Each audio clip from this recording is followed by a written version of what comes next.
والصلاة والسلام على خير خلق الله محمد بن عبد الله صلى الله عليه وسلم. أهلا وسهلا ومرحبا، وأسأل الله أن يتقبل منا ومنكم جميعا. حضرة الأستاذ المكرم الدكتور أستاذنا الكريم، ونحن دائما نتعلم منك التواضع والأدب، وأسأل الله يرفع قدر الدكتور مصطفى عمر، ربنا يبارك في عمري، والحاج أحمد ربنا يبارك في عمري، والحضور الأكارم جميعا، والأستاذ المكرم الذي سوف يكون الترجمة. أسأل الله أن يتقبل منا ومنكم، وفضيلة الشيخ أحمد أسأل الله أن ينفع بك وأن تكون نافعا في كل مكان حلال، وأسأل الله سبحانه وتعالى أن تكون محمود السيرة دائما. اللهم segala puji bagi Allah Subhanahu wa taala, Tuhan semesta alam. Kemudian salat dan salam kepada sebaik-baik makhluk Allah, yaitu Nabi Muhammad sallallahu alaihi wasallam. Yang tadinya Syekh menyampaikan penghormatan kepada para asatis yang sudah melaksanakan dan melaksanakan program kita ini. حقيقة نحن نريد أن نتكلم في عدة نقاط، لكن إن شاء الله سنختصر سريعا. Insyaallah kita akan berbicara pada beberapa hal saja dan akan kita ringkas insyaallah. يعني ربما لا نزيد عن 10 دقائق إن شاء الله، فأبشروا. Insyaallah tidak lebih dari 10 menit. ممكن أقل إن شاء الله، ممكن 5 menit إن شاء الله. الأول نحن في صحبة المقارئ. Pertama kita bersama dengan maqari. والمقارئ إذا كانت في بلدة فإنها بإذن الله تعالى ستكون بلدة منورة. Dan maqari apabila ada pada suatu negeri, maka insya Allah negeri tersebut akan menjadi negeri yang munawwar, negeri yang bercahaya. استمعنا إلى كلمة أستاذنا المكرم فضيلة الدكتور مصطفى عمر، أسأل الله يبارك في عمري، أشار إلى شيء مهم جدا، وهو التواصل بين المقارئ في المدينة المنورة أو في المملكة العربية السعودية، وهذا في الحقيقة فضل كبير أن يتم التواصل بين بلاد الإسلام في نقل الخبرات. Kita mendengar dari Ustaz Mustafa Umar tentang adanya hubungan antara maqari yang ada di Riau dengan maqari yang ada di Madinah Munawwarah, dan ini merupakan suatu hal yang sangat luar biasa sekali. نعم، مشايخنا القدامى كانوا لا يقرؤون على شيخ واحد. Guru-guru kita yang terdahulu, para qurra, para penghafal Al-Quran, tidak membaca Al-Quran pada satu orang guru saja. الإمام نافع رحمه الله قرأ على 70. Imam Nafi' membaca Al-Quran, belajar kepada 70 orang guru. يعني نحن كم نملك من المشايخ؟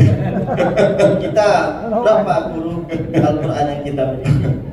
فهذا التواصل، أن تتواصل إندونيسيا من رياو بكمبارو مع المملكة العربية السعودية في نقل الخبرات، إنه لاتباع للسلف الصالح رضي الله تعالى عنهم. Dan yang dilakukan oleh maqari dan pemerintah Riau dengan adanya hubungan dengan maqari yang ada di Saudi Arabia, itu merupakan hal yang luar biasa, hal yang sangat utama sekali. فأنا أشكر لهم بارك الله فيهم هذا الجهد الكبير. Dan saya mengucapkan terima kasih terhadap juhud usaha yang besar yang dilakukan ini. والأمر الثاني هذا واجب المقارئ. Dan hal yang kedua adalah hal yang wajib untuk dilakukan. الله سبحانه وتعالى يقول فاسألوا أهل الذكر إن كنتم لا تعلمون. Allah Subhanahu wa taala berfirman, "Fas'alu ahla dzikri", bertanyalah kepada ulama, bertanyalah kepada orang alim apabila kamu tidak mengetahui sesuatu. الحقيقة أنا لا أريد تفسير الألفاظ هنا، لا أريد تفسير ألفاظ الآية. Dan di sini saya tidak ingin menjelaskan secara rinci tentang ayat ini. إنما أريد تفسير الآيات باللازم بما يلزم من هذه الآيات. Saya ingin menafsirkan dengan sesuatu hal yang sangat penting yang berkaitan dengan ayat ini saja. ما معنى فاسألوا أهل الذكر إن كنتم لا تعلمون؟ Apa arti dari fas'alu ahla dzikri, bertanyalah kepada ahlu dzikri jika kamu tidak mengetahui? إذا احتجت إلى سؤال أن تذهب إلى العلماء. Maknanya adalah apabila engkau ingin menanyai suatu hal yang tidak kamu ketahui, maka bertanyalah kepada ulama. نحن نعلم هذا من الآية. Inilah yang kita pahami dari ayat ini. لكن الذي أريد أن أشير إليه Akan tetapi yang ingin saya sampaikan berkaitan dengan ayat ini adalah أن واجب الأمة إعداد العلماء أولا حتى يذهب الناس لسؤالهم. bahwa kewajiban dari suatu umat adalah menyiapkan ulama agar orang-orang manusia datang bertanya kepada ulama. هذا ما تفعله المقارئ الآن. Inilah yang dilakukan oleh makari saat ini. فضيلة الشيخ أحمد نافع أسأل الله أن ينفع به وأن يحمده وأن يحمد ذكره وأن يجعله في الأولين والآخرين من الممدوحين قام بهذا، أعد من يسأل عن تلاوة القرآن. Maka Syekh kita yang hadir bersama kita di Maqarid, Syekh Ahmad Nafi' melakukan hal ini, yaitu beliau menyiapkan orang-orang yang ahli dalam bidang Al-Quran yang akan bisa ditanya nantinya berkaitan dengan hal Al-Quran. حينما تقيم المقارئ مثل هذه البرامج فإنما غرضها إعداد العلماء الذين يسألون عن القرآن فيما بعد. Ketika Maqarid membuat program ini adalah menyiapkan ahli-ahli Al-Quran yang nantinya bisa menjawab pertanyaan-pertanyaan seputar Al-Quran. حتى ننشر القرآن في ربوع إندونيسيا بإذن الله تعالى. Hingga Al-Quran mudah-mudahan tersebar di seluruh penjuru Indonesia. الأمر الثالث، Hal yang ketiga adalah ما هو واجبنا نحن المسلمين الذين حفظنا وتلونا وعوام المسلمين، ما هو واجبهم نحو القرآن الكريم؟ apa kewajiban kita sebagai seorang muslim terhadap Al-Quran, baik yang sudah menghafal Al-Quran atau kita yang awam yang belum hafal Al-Quran. الأول واجب كل مسلم تلاوة القرآن. Yang pertama, kewajiban muslim adalah membaca Al-Quran على الوجه الذي يرضي الله ونبيه عنه. sesuai dengan bentuk yang diridhai, disukai oleh Allah dan Nabi-Nya Nabi Muhammad SAW. محاولة حفظ القرآن، هذا الثاني. Yang kedua adalah mencoba berusaha untuk menghafal Al-Quran. الثالث الاستماع إلى القرآن الكريم. Yang ketiga adalah mendengarkan Al-Quran Al-Karim. الرابع فهم القرآن الكريم. Yang keempat adalah memahami Al-Quran Al-Karim. الخامس العمل بالقرآن الكريم. Dan yang kelima adalah beramal dengan Al-Quran Al-Karim. السادس دعوة الناس إلى القرآن الكريم. Dan yang keenam adalah mengajak manusia untuk kembali kepada Al-Quran Al-Karim. إذن هذه الواجبات الست. Inilah 6 kewajiban kita sebagai seorang muslim terhadap Al-Quran. نسأل هذه الواجبات للطلاب الآن. الله فقط ليس الأساتذة. Kita tanya kepada pertanyaan ini sekarang kepada talib peserta santri yang mengikuti program Maqarid. ما هي الواجبات الست؟ Ya, kita tanya santri, apa 6 kewajiban kita terhadap Al-Quran? Yang pertama adalah kedua, kedua, ketiga, keempat, menfahami, kelima, mengamalkan, dan keenam. Masya Allah. Hada wajibukum ya syabab. Ini adalah kewajiban kalian 6 hal ini. Allah subhanahu wa ta'ala yaj'alul bilada mumayyazatan bil ulama'i alladhina yahulluna biha. Allah menjadikan suatu negeri itu menjadi negeri yang makmur sentosa dengan adanya ulama yang berdiam di negeri tersebut. نحن في معهد تجارة العنكبوت في دور الرياض نحفظ متن الشاطبية والدرة في القراءات العشر. Kami di daerah Duri bersama dengan Yayasan Tijara Lantabur menghafalkan Al-Quran dengan qiraat dan menghafal kitab Syatibiyah, kitab Durrah dalam qiraat Asy'ari. يقول الإمام الشاطبي رحمه الله في أبياته الأول في متن الشاطبية. Imam Asy-Syatibi mengatakan di dalam matan Asy-Syatibi عن الإمام ابن كثير رحمه الله المكي. Dari riwayat yang bersambung kepada Imam Ibnu Katsir Al-Makki, وتلك بعبد الله طابت، يعني صارت مكة مزيدة من الطيب بسبب أن حضر فيها هذا العالم الكبير. bahkan Makkah menjadi negeri yang berkah, negeri yang luar biasa dengan hadirnya imam penghafal Al-Quran yang ada di sana. هي معظمة لتعظيم الله لها.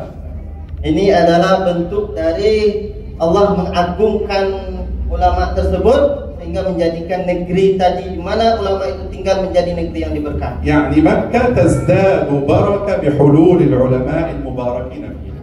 Artinya Makkah bertambah keberkahannya dengan adanya ulama yang berdiam di sana. قال عن الإمام ابن عامر الشامي. Kemudian beliau juga meriwayatkan dari Imam Ibnu Amir Asy-Syami. فتلك بعبد الله طابت محللا. Maka negeri Syam itu menjadi negeri yang berkah juga dengan adanya ulama yang ada di sana. الإمام ابن عامر.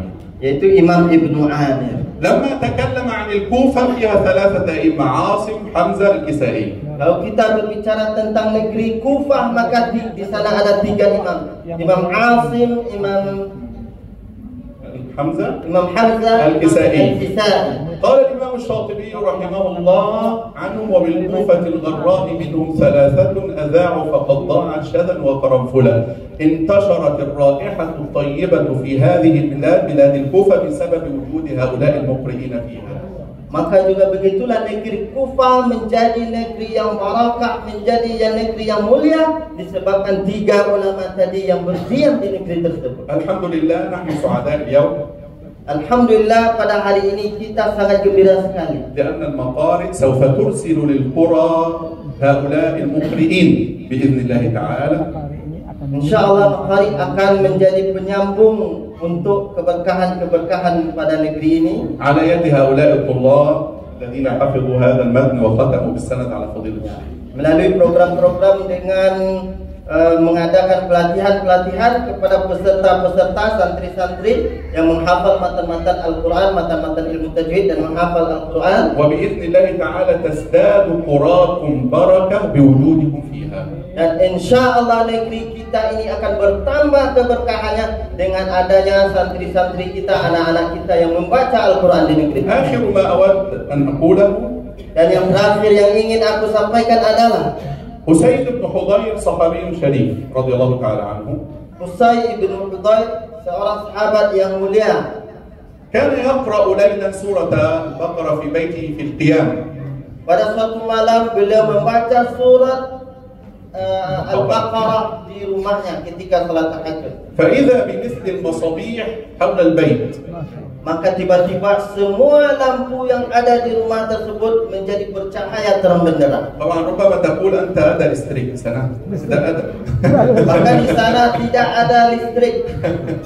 Tidak ada, sahih. So, bagaimana? Dari mana?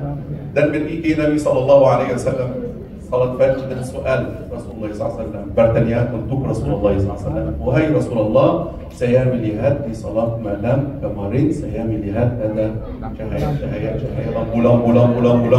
Dan Rasulullah SAW berkata, ini malaikat turun untuk anda membaca surat Al-Baqarah di rumah anda. Terjemahnya Bahasa Arab. Karena saya tidak fasih bahasa Arab ya. النبي صلى الله عليه وسلم قال نزلت الملائكة لأنك كنت تقرأ سورة البقرة فتلاوة القرآن في البيوت تضيء حياتك تضيء الطريق. أسأل الله سبحانه وتعالى أن يجعل هذا الجمع مرحوما وأن يجعل تفرقا معصوما وأن يبارك فيكم جميعا وجزاكم الله خيرا. Ya, Rasulullah SAW menerangkan bahwa rumahnya tadi itu bercahaya disebabkan malaikat yang turun ke rumah tersebut sehingga rumah tersebut menjadi terang benderang. Kemudian kita bermohon kepada Allah Subhanahu Wa Taala semoga Allah senantiasa menjaga kita, menambah keberkahan kepada kita. Assalamualaikum warahmatullahi wabarakatuh. Saya tutup dengan terima kasih yang banyak, kemudian mohon maaf dan assalamualaikum warahmatullahi wabarakatuh.